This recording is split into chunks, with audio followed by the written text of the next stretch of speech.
I'm Roger, as you probably know. I'm doing a short video about a conflict I've found myself in with a group called Extinction Rebellion Global Support that is set up to supposedly support Extinction Rebellion groups around the world get organised. And yes, I'm in a conflict, but I'm not really wanting to talk about the conflict, but more like the implications of their actions and why this is really crucial for the health of social movements. And the health of social movements is vital for organising effective civil resistance, which everyone knows we need in 2021. So that's why I'm making this little video. And I want to start off with a quote that was the Declaration of Rebellion to the British government at the beginning of Extinction Rebellion in 2018. And it was a quote from John Locke, the British political philosopher, and it goes as follows: "To love truth for truth's sake is the principal part of human perfection in this world and the seed plot for all other virtues." And the reason why this quote was at the beginning of the Declaration of Rebellion is it basically encapsulated the core moral values of Extinction Rebellion. The Extinction Rebellion is rooted in telling the truth and acting as if it's real.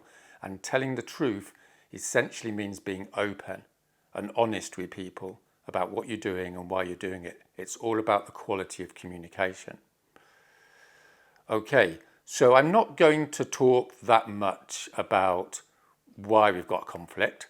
You know, why basically what has happened is they've said I will never ever be allowed to be part of global support. And I'm not going to argue that that's necessarily a problem if some people have to be asked to leave organisations because of their behaviour and what have you.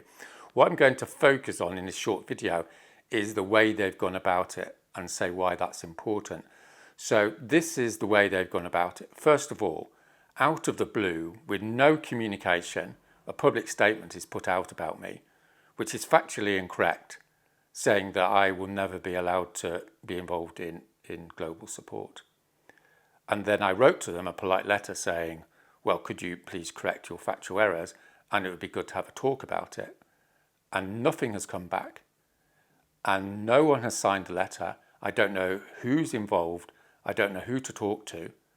And so now I've said, if they won't talk to me, and if they won't engage in an open dialogue, then I'll start a fast in about 2 weeks. And I'm hoping that they will communicate with me. And if you're listening to this, it's okay. I won't bite your head off. Just get on the phone, send me an email, and we'll have a dialogue.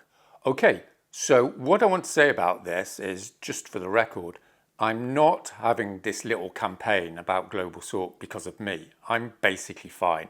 I don't even want to be part of global support. So it's not about me. Let me emphasize that. This is not about me. It's about the way in which Extinction Rebellion is developing around the world and how I see it's diverging from its original ethos, which in some ways is fine. Who am I to say? I'm just a co-founder. And if Extinction Rebellion wants to grow in a particular direction, why not? However, the point I'm trying to make is that if a social movement is not open, if it doesn't have an ethos of respectful dialogue, then it becomes closed. And once a system becomes closed, once a group of activists stop talking to other people, then it becomes corrupt. Closedness produces corruption. That's happened over and over again. And again, so what, right? Social movements come and go. Well, the so what is that we're here in 2021. We're facing the most catastrophic threat to human survival in the history of our species. And we have this massive job to do.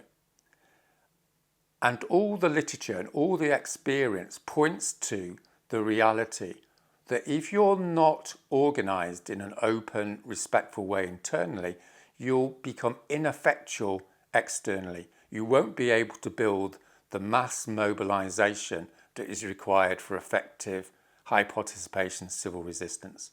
And the whole purpose of Extinction Rebellion is to effectively organise civil resistance against governments so that they enact the climate emergency measures we all want.